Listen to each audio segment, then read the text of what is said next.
Images have emerged today from Gaza, which appear to show dozens of Palestinian men on their knees, stripped to their underwear, being held by Israel Defense Forces. It's not clear if they have surrendered or if they have been taken by the military. Israel has not said who the men are, but it has confirmed that its forces are making arrests in Gaza. The new images come as tens of thousands of Palestinians are streaming into Rafah city near the Gaza Strip's southern border with Egypt, trying to escape intense fighting elsewhere. The head of humanitarian affairs for the United Nations says there is no longer any humanitarian operation worthy of that name in the south of Gaza. From Jerusalem, here's our international editor, Jeremy Bowen, a warning you may find some of his images upsetting. Video emerged this afternoon of Palestinian men taken for interrogation. BBC staff recognised the town of Beit Lahia in northern Gaza, and we've geolocated the video there too.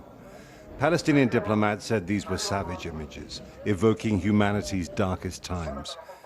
The Israeli army said only that suspects were being interrogated.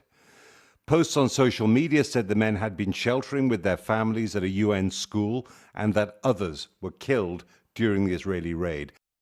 In this photo, the men have been moved to another location which we have not been able to verify. One of the captives, Dia Al-Khalout, is a journalist. He was forced to leave his disabled daughter, according to the newspaper he works for in London. Earlier at Israel's parliament, a prominent government supporter told me that only Israeli forces can control Gaza, not the independent Palestine the Americans want.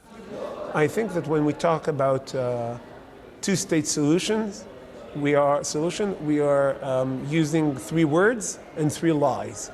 It's not two, it's not a state, it's definitely not a solution. So what's the answer, an everlasting occupation? First, occupation is not the word. One cannot occupy its own land. Israel is not an occupier in Israel because that's the land of Israel. So what about Gaza? Again, that's the land of Israel? Land of Israel, you cannot be occupying it. We're not occupying it from anyone. In Gaza, civilians are lost in the rubble of Israeli strikes. So far, the world is not close to controlling the powerful, chaotic forces unleashed by this war. The UN Secretary General, saying international peace and security is in jeopardy, is demanding an immediate ceasefire. A Palestinian leader told me that the US and UK must not veto the next ceasefire resolution. The United States of America and Britain now has the key. If they oppose a resolution about immediate ceasefire, they will not be complicit only with this aggression. They will be a participant in these war crimes. They have to approve the ceasefire immediately because what is at stake is the life of 2.3 million people now. Half of them are children. Without a political solution, this conflict will go on if Israel declares victory in Gaza. The war will not have a neat ending. Two opposing forces are at work here. On the one hand, pressure for a ceasefire.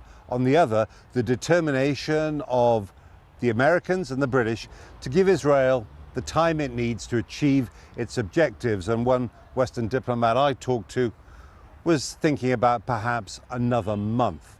Now, the UN Secretary General wants to hurry that process up by putting pressure on them and also shaming them into taking action sooner. As Gaza's food queues get longer, the UN says it cannot run a dependable humanitarian operation.